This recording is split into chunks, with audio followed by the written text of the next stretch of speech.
Good morning, friends. Welcome to Dream Big Today. This is Monday morning, February the 20th, 2023. And what a great week we have ahead of us. A lot of great things to learn and study and research in the Bible. And I just thank you for joining us every morning as we get ready to study the Word. Good morning, Lynn. And there's Jana. Good. Glad to see you ladies on with me. So before we get started, I just wanted to remind you to put your prayer request in the chat box and put your praise reports. Man, there's so many things that God's doing in this world, and we want to stay alert, be aware, and just know that He's still working today like He did in the times that we're reading right now. And it's absolutely wonderful. And so I had a great weekend, got to go watch my granddaughter play her very, very last season game of basketball.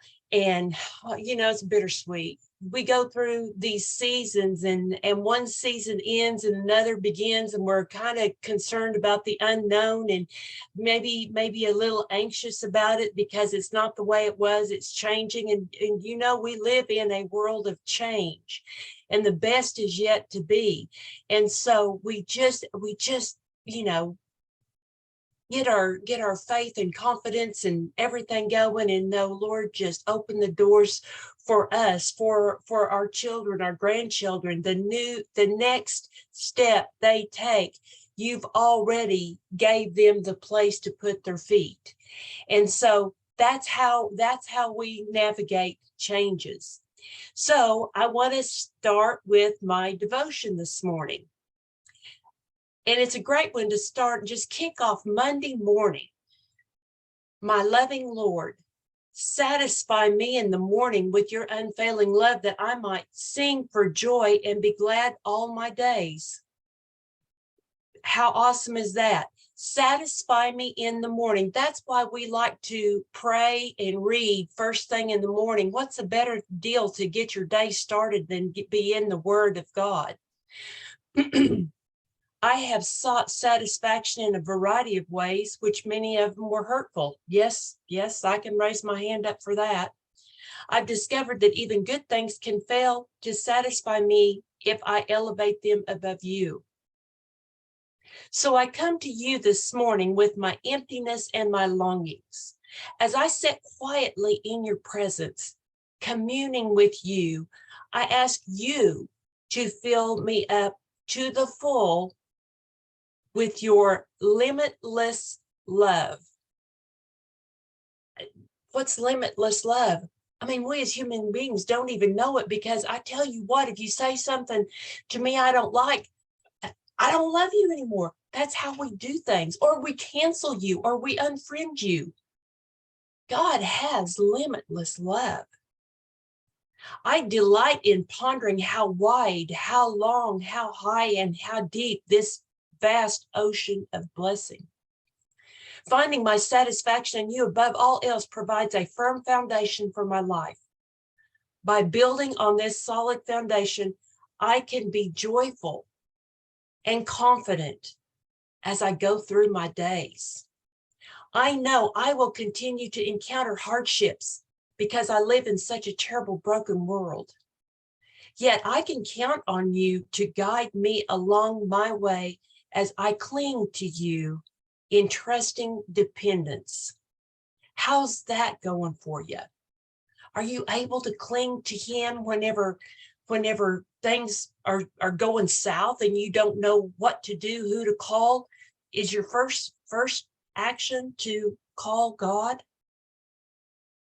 Lord, you make my life meaningful and satisfying while I'm traveling toward my ultimate goal. What's your ultimate goal? It's the gates of glory. Satisfy me in the morning. What a great way to open up today. Okay, February 20th. Oh, and I did say to put your praise and prayer request in. Okay. I was making sure that I fulfilled my role for my good friend Donna. Leviticus 9:7 through 10:20. How interesting is this reading today? And I've read it several times. I've listened to several pastors speak on it, and you know, you just have to read it. I have to read it slow and pay attention. We're going to hit on a few things, but I want to really get into Mark. But so Moses said to Aaron, "Come to the altar." You know, I just kind of wanted to stop on that. Did you go to the altar yesterday? Did you make that walk down in front of everybody in your church and go down and just just talk to Jesus?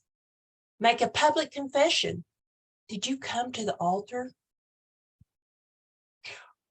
Okay, so continuing on, come to the altar and sacrifice your sin offering and your burnt offering to purify yourself and the people. Then present the offerings of the people to purify them, making them right with the Lord, just as he commanded. You know, it makes me think of Job whenever he would do a sacrifice and everything like that for his children.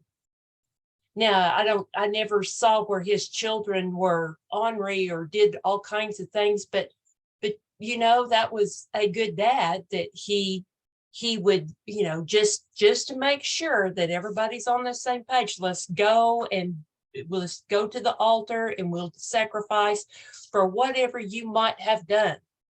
Because sometimes, you know, we have sins, we do things that we don't even realize because we've done it so long that, yes, that's a sin. So Aaron went to the altar and slaughtered a calf as a sin offering for himself. Now look what he's doing first. He is doing the purification process for himself before he does anything else. He publicly offered this sacrifice and he identified himself with the people. So then as it goes ahead and talks about it, then we get into 15. It says, next, Aaron presented the offerings of the people. He slaughtered the people's goat and presented it as an offering for their sin. Now, I highlighted through this next section because we see several offerings. So we have the offering for their sin, the sin offering. Then he presented the burnt offering and sacrificed it. You hear this, the prescribed way. Next was the grain offering, burning a handful of flour mixture in addition to the regular burnt offering of the morning. Then Aaron slaughtered the bull and ram for the people's peace offering. His sons brought him the blood and he splattered, not sprinkled, splattered it all against the sides of the altar. And then down in 21, Aaron lifted up the breast and the right thighs as a special offering to the Lord, just as Moses had commanded. And this would be the wave offering. So after that, Aaron raised his hands towards the people and blessed them, then presented the sin offering, the burnt offering, the peace offering. Stepped down, and he stepped down for the altar. Then Moses and Aaron went to the tabernacle, and when they came back out, they blessed the people again, and the glory of the Lord appeared to the whole community. Fire blazed. Fire is associated with God's presence. If you look back, Deuteronomy 4:24, or look in the Old Testament, the Lord your God is a consuming fire. Matthew 3:11. He shall baptize you with the Holy Ghost and with fire. Acts 2:3 talks about tongues of fire. Luke 12:49, I come to send fire on earth. Jesus, and Jesus had said that. But there is an order of these sacrifices. First, the sin. sin put away, life and work devoted, communion made possible, then priestly blessings, speaking of acceptance, and finally the full worship of the people. So then we get on down to 10, Aaron's sons, Nadab and Abihu. So they put the coals of fire in their incense burners and sprinkled incense over them. In this way, they disobeyed the Lord by burning before him the wrong kind of fire. Well, the wrong kind of fire? This was like a profane fire. It was a misuse. God's been telling them all along, giving them special instructions, telling them how you're supposed to do this. And then they just didn't do it. Now, could this have been, when we look on over into verse 9 in chapter 10, it says, you and your descendants must never drink wine or any alcoholic drink before you go into the tabernacle. If you do, you'll die. Now let's back up. Do you suppose that they had been drinking, the reason they didn't pay attention to how to do it in the order of business? So misuse of special incenses. This incense was regarded as holy for the Lord. It wasn't to be used as someone's experiment for God. So the fire blazed forth from the Lord's presence and burned them up. Aaron's two sons, the two priests, were, this says, burned up. Now let's look, let's keep moving forward, because as we go in verse 4, then Moses called for Mishael and Elzaphan, Aaron's cousins. And he said to them, come forward and carry away the bodies. Now, it said they were burned up, right? So there's bodies. Carry away the bodies of your relatives and place them outside in the verse 5. So they came forward and picked them up by their garments. See, they were burned, but now we know that they still have a body. They still have garments. It made me think of Shadrach, Meshach, and Abednego in the fire, and they were burned, but they weren't burned. And so there's special fires. And I thought that was fun. But back to the beginning of that, just, there was this a process for worshiping, and again, God had been telling them how. We can come to God just as we are. We don't have to be clean when we come to God, because you know what? When I go to the doctor, I'm sick. If I go to the hospital, I'm sick. And so this is like, you can go, but we cannot come to him in any way we please. We must come to him the way he has provided, the way made by Jesus. And so read through there and see what you pick up and pick out from the reading today. I hadn't noticed about the fire. And I remember, and I could tell you all day long, that the two brothers were burned up. But then apparently I just skimmed over the rest, and I didn't see that they had a body and they had garments. So I want to jump on into Mark. I don't want to run out of time for that. Mark 4:26 through 5:20. And Jesus also said, have you been just reading everything that Jesus said in the Bible? I've got a book that is only Jesus' words.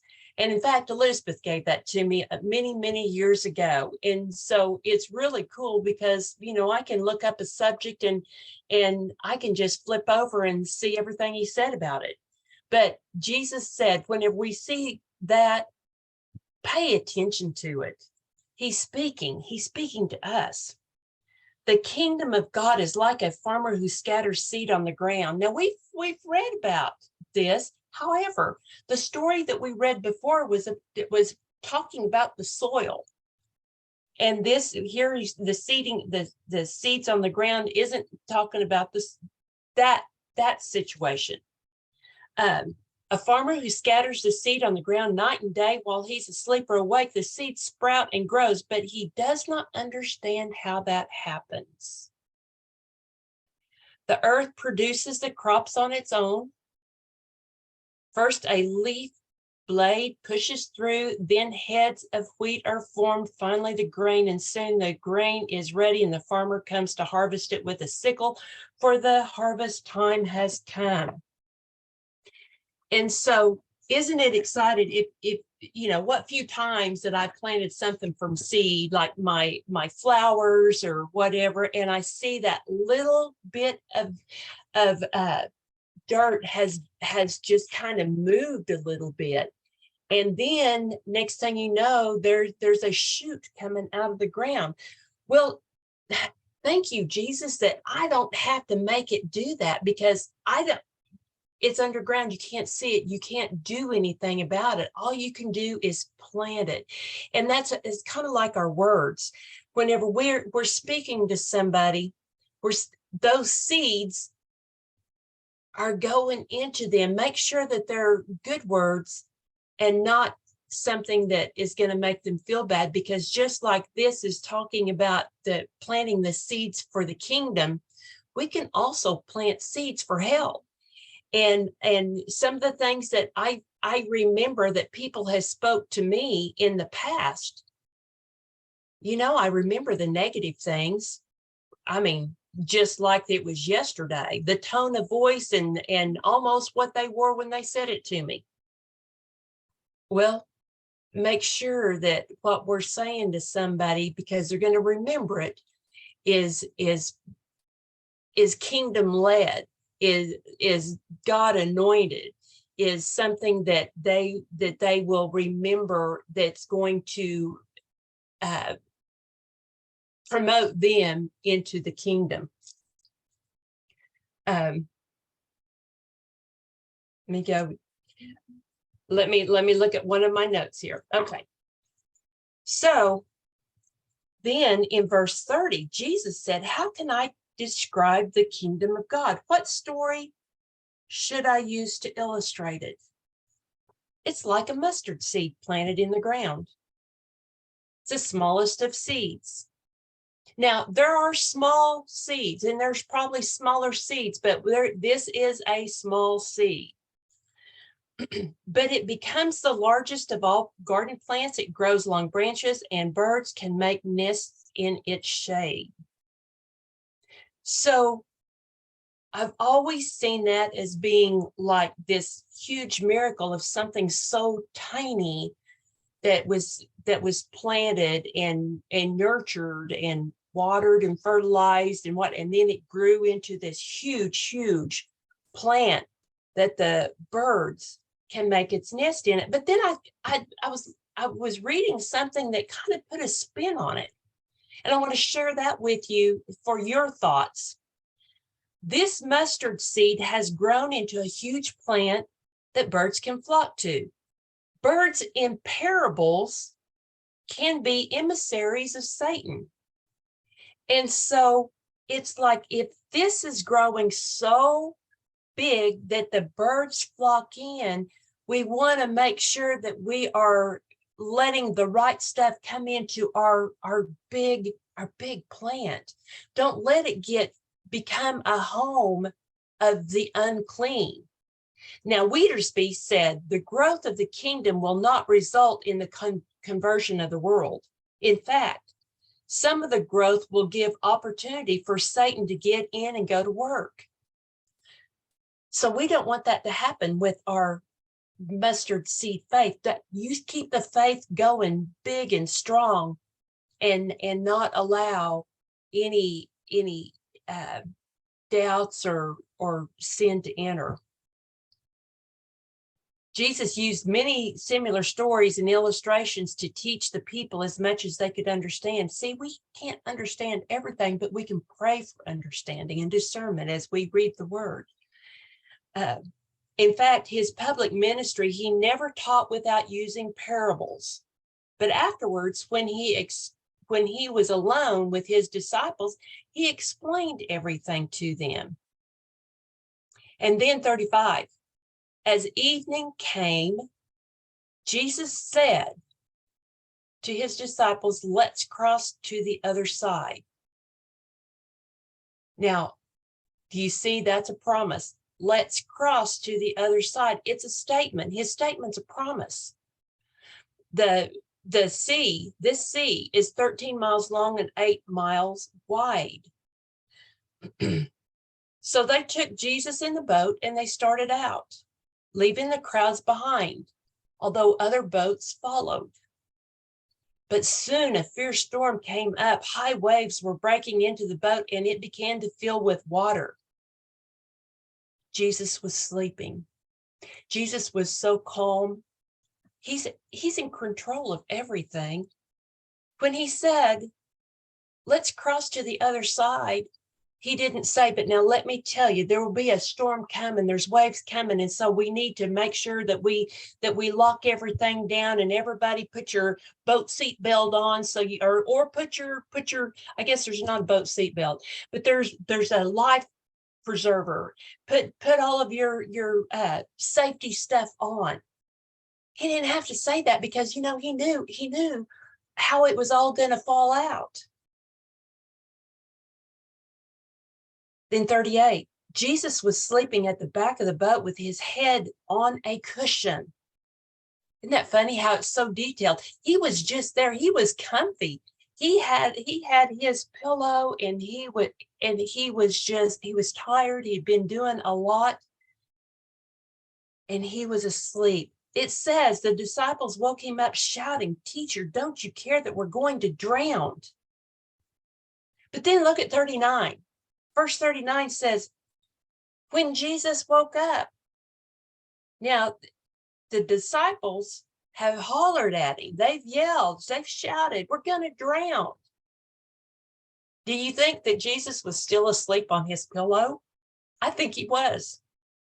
Because there it says, when he woke up, he rebuked the wind and he said to the waves, 3 powerful words.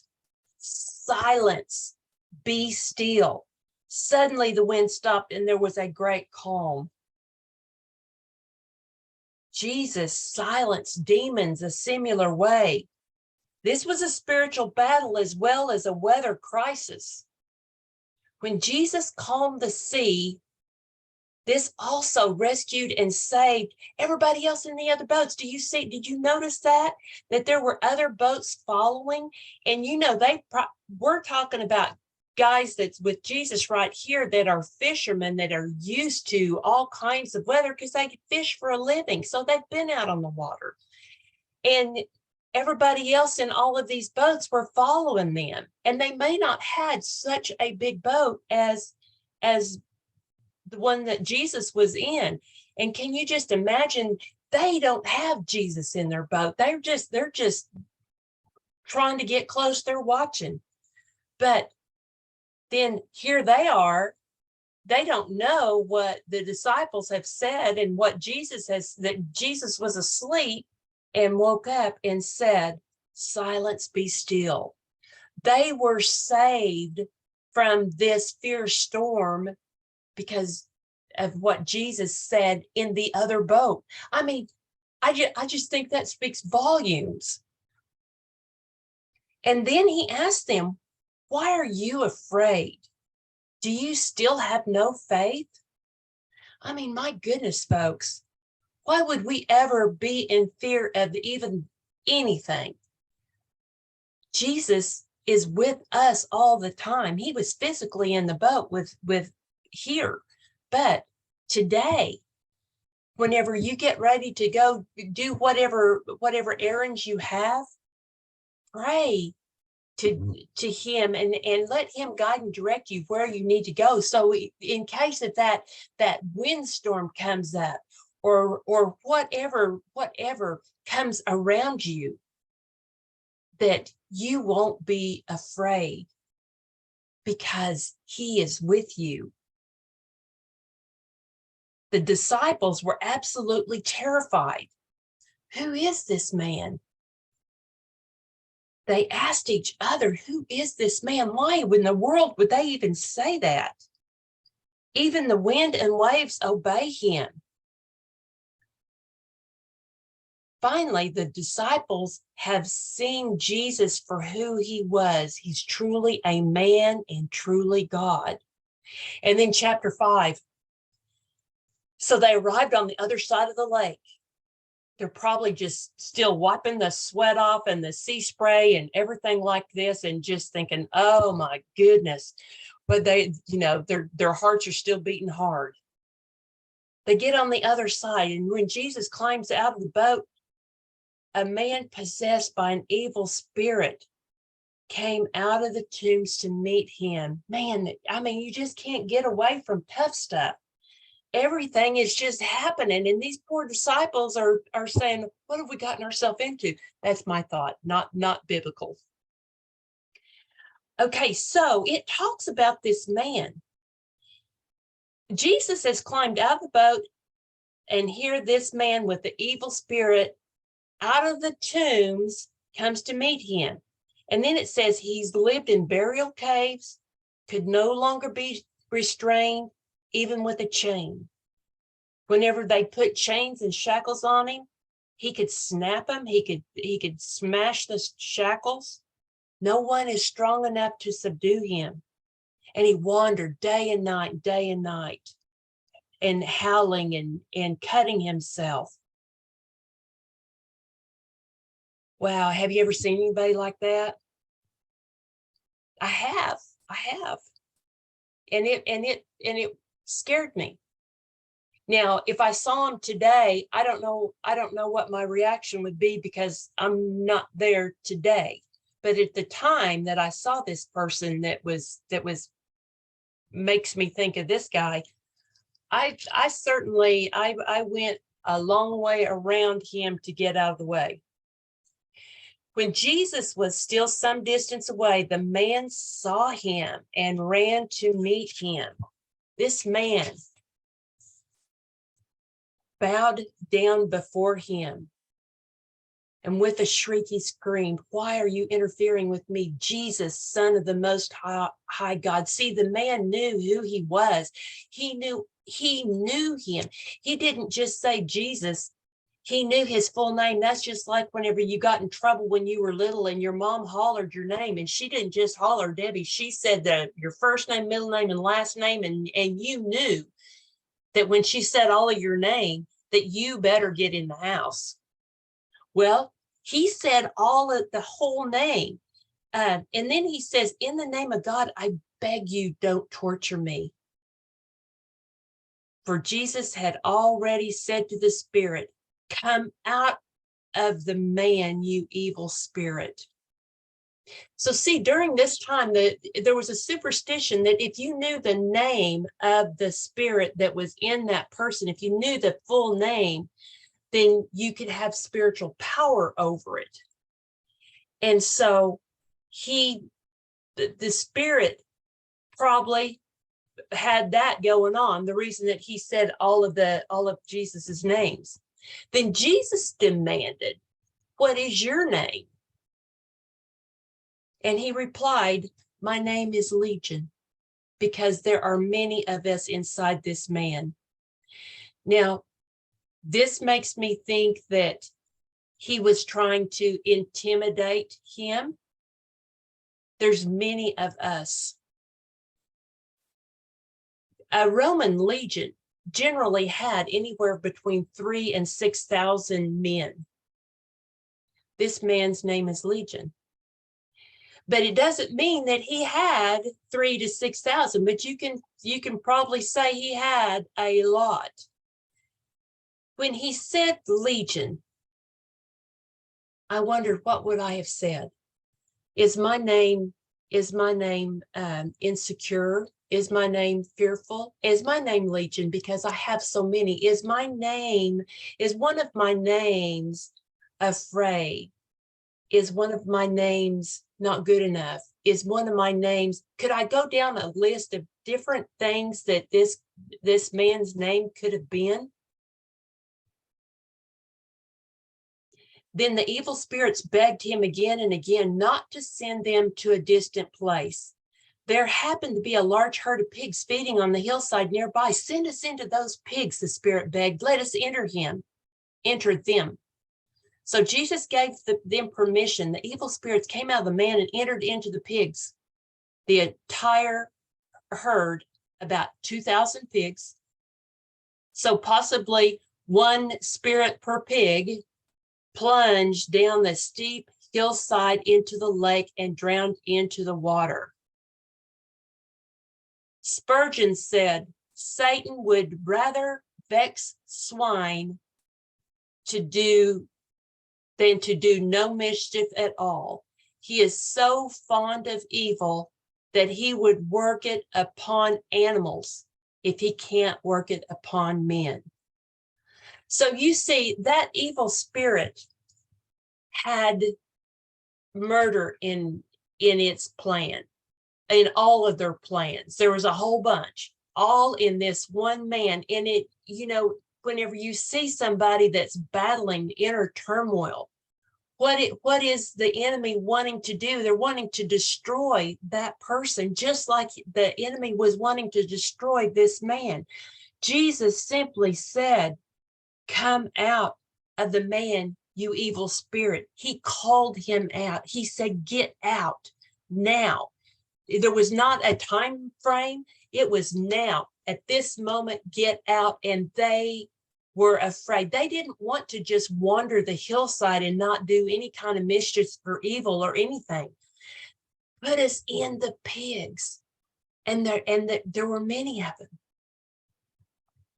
And they destroyed them. I wonder if Jesus hadn't come at just the right moment, could this man be one that they would find later that had jumped off the cliff, just as the pigs did?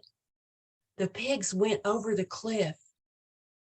I feel like this man, and this is just Debbie talking, I think he would have plunged over the cliff into the lake and drowned.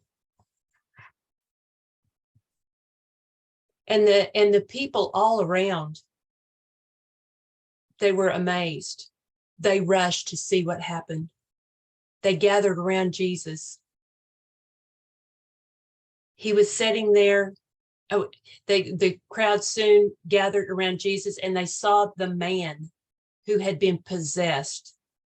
He was sitting there perfectly or fully clothed.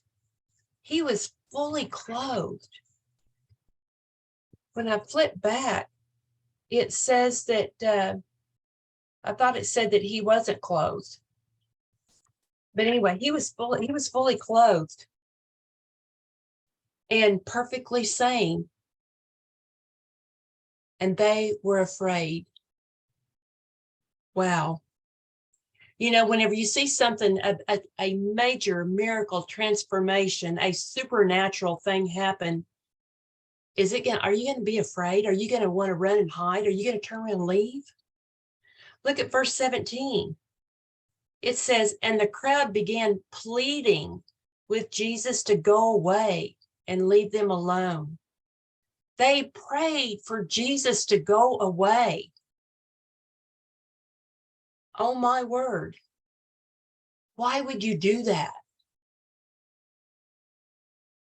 This former demon-possessed man, this man that is new, begged to go with him. He wanted to be with Jesus.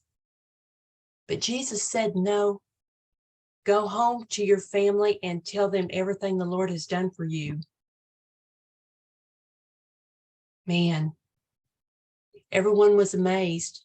As you can imagine, they were, like I said about the person that I had walked around in a subway one time that was just throwing clothes right and left and talking out of his head. And I did not know what to do. I didn't do anything. Probably a good thing that I didn't. It was just, for the situation. But what if one word out of my mouth that said, "Come out of that man, you evil spirit"? What if that spirit would have left him at that moment? Doesn't mean that I have to be right there on him to pray that. And I think, wow, when we think back at what we coulda, shoulda, ought to have done, how would that have changed? Our words mean a lot. The things we speak, the things we say are impactful for a long time. And so, friends, thank you for joining us today. I'm going to be back today for new nuggets, and we're going to jump into Psalms 37, 30 through 40 today on new nuggets. And so I hope that you were able to glean something interesting, new, or insightful today from the reading. I know I did, from Leviticus clear through Mark. We've got a God that is an almighty fire, and he is amazing. He is awesome. And you know what? Just remember, the words you speak are impactful to somebody. And so thank you for joining us, and I'll see you at noon. Have a great and wonderful day. Love y'all. Bye-bye.